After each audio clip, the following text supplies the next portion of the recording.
Halo, berjumpa lagi dengan saya Muhammad Azmi. Pada video kali ini saya akan memberikan penjelasan bagian controller block. Jadi controller block ini meliputi untuk menampilkan data block di sini.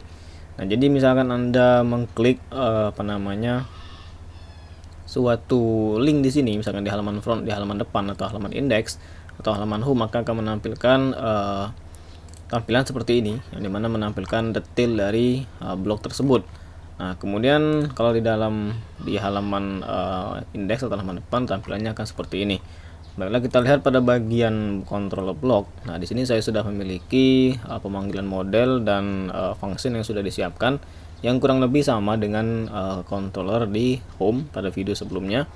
Kemudian masuk pada bagian function read, yang dimana kita menggunakannya atau kita maksudkan untuk menampilkan detail dari blok tersebut. Seperti Anda lihat di sini adalah blok, kemudian read yang merupakan fungsinya, dan string bla bla bla ini merupakan judul dari blok tersebut yang diambil dari field select. Jadi kalau Anda lihat pada selectnya, sebentar saya buka EDSQL dulu.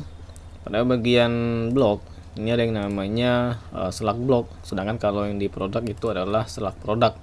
Nah, kita akan mengambil select block ini sebagai patokan untuk menampilkan detail suatu bloknya. Nah, seperti biasa di sini kita akan mengambil data berdasarkan ID dengan kita siapkan dulu variabelnya adalah dengan $row yang diambil dari blok model function get by ID front. Nah, maksudnya adalah get by ID front ini kita pisahkan antara yang di depan dengan yang di backend. Kalau Anda perhatikan pada model, kemudian blok model, kita minimize dulu. Kemudian saya cari mana tadi. Oke. Nah, di sini ada dua, yaitu get by ID biasa dan get by ID front. Kalau Anda perhatikan, perbedaannya adalah dalam kondisi where-nya. Kalau yang di belakang kita hanya menggunakan ID-nya supaya bisa mengedit ataupun menghapus. Sedangkan kalau di depan atau saya tandakan dengan penambahan underscore front, itu kita menggunakan where-nya adalah select block-nya, bukan ID. Nah, kemudian setelah kita menyiapkan variabel row ini, kita akan membuat pernyataan if row.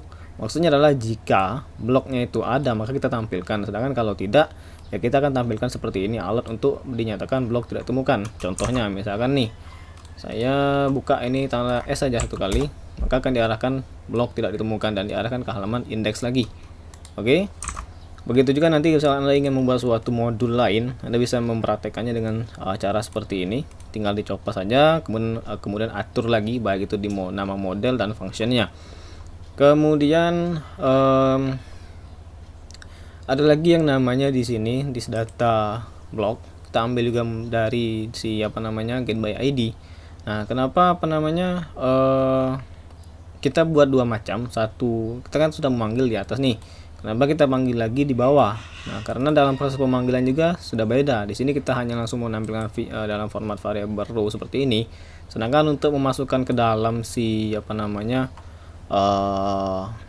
view-nya, kita dalam format this data seperti ini. Oke. Bisa juga sebenarnya Anda buat juga dengan this data dengan memasukkan, itu terserah Anda kalau misalkan Anda ingin membuatnya dalam satu kali pemanggilan. Kemudian di blok lainnya untuk menampilkan suatu list dari produk yang sifatnya random, yang dilihat dari get all random di sini. Oke, di sini. Nah, kita batasi dengan jumlah hanya 3. Kalau Anda ingin lebih, tinggal diatur saja. Kemudian cara randomnya kita lakukan this db order by ID-nya, kita ambil ID yaitu ID block. Kemudian kita atur menjadi random. Biasanya kan kita buat ASC atau DSC. Nah, di sini kita buat menjadi random. Kemudian ditampilkan dalam format result. Jadi kita langsung menampilkannya dengan cara nanti buat for each. Kalau dia row tidak perlu lagi untuk di for each, jadi langsung saja ditampilkan. Dan jangan lupa untuk di return. Kemudian kita siapkan title-nya seperti biasa. Kita ambil dari row di atas ini tadi, kita ambil field bagian judul bloknya. Kemudian kita masukkan dalam view di front block body ini. Kita lihat pada bagian front block body. Seperti biasa kita memanggil view yang terpenting yaitu header dan navbar. Tidak akan saya jelaskan lagi karena sudah saya jelaskan pada bagian templating. Kita ambil saja langsung pada bagian intinya, yaitu di sini Anda bisa lihat saya minimize dulu. Nah, di sini pada bagian, nah ini saya hapus juga karena tidak perlu. call LG 9, call LG 3. Sebentar saya lihat dulu. Ini class row. Coba saya hapus ini. Saya simpan. Kemudian ini coba mana di blok tadi. Saya refresh. Oke, tidak ada masalah. Coba kalau misalkan saya atur menjadi ininya 2 misalkan. Nah, oke, tidak masalah berarti. Kalau di dalam format responsif bagaimana?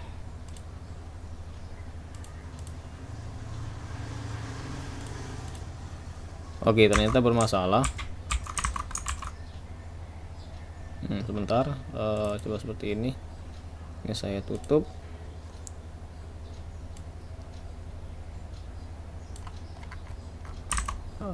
Coba ini saya buang lagi. Saya ingin memastikan saja ya si LG S3 itu kira-kira terpakai atau enggak. Oke, ternyata memang tidak perlu kita masukkan. Oke, jadi saya buang, jadi saya mengunggil hanya dengan call LG 9 karena nanti ada yang namanya bagian sidebar di sini. Saya baru ingat. Jadi LG 9 merupakan untuk kolom sebelah kiri, sedangkan bagian kanan merupakan untuk kolom sidebarnya. Jadi isinya adalah di LG 9 itu yang meliputi dari nama blognya, judul blognya, kemudian fotonya, siapa penulisnya, dan kapan itu diupload. Codingannya seperti ini, bisa Anda perhatikan.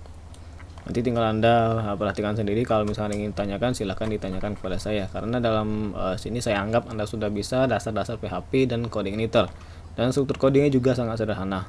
Yang terpenting kalau misalnya Anda bingung, silahkan tanyakan ke saya saja. Ini bagian untuk menampilkan produk secara random. Nah, tadi kan ada yang namanya blok lainnya. Di sini pada perintah get all random ini kita diambilkan menggunakan result. Kalau dia row, kita tidak perlu menggunakan for each lagi, seperti contohnya pada bagian di sini. Jadi blok ini adalah, kalau perhatikan di sini, blok itu get by different itu formatnya adalah row, bukan result. Bisa juga Anda letakkan resultnya di sini ataupun di row-nya di sini kalau Anda tidak mau memasukkannya di bagian model. Oke, kemudian mungkin cukup untuk penjelasan bagian controller block di halaman front end. Sampai jumpa di video selanjutnya.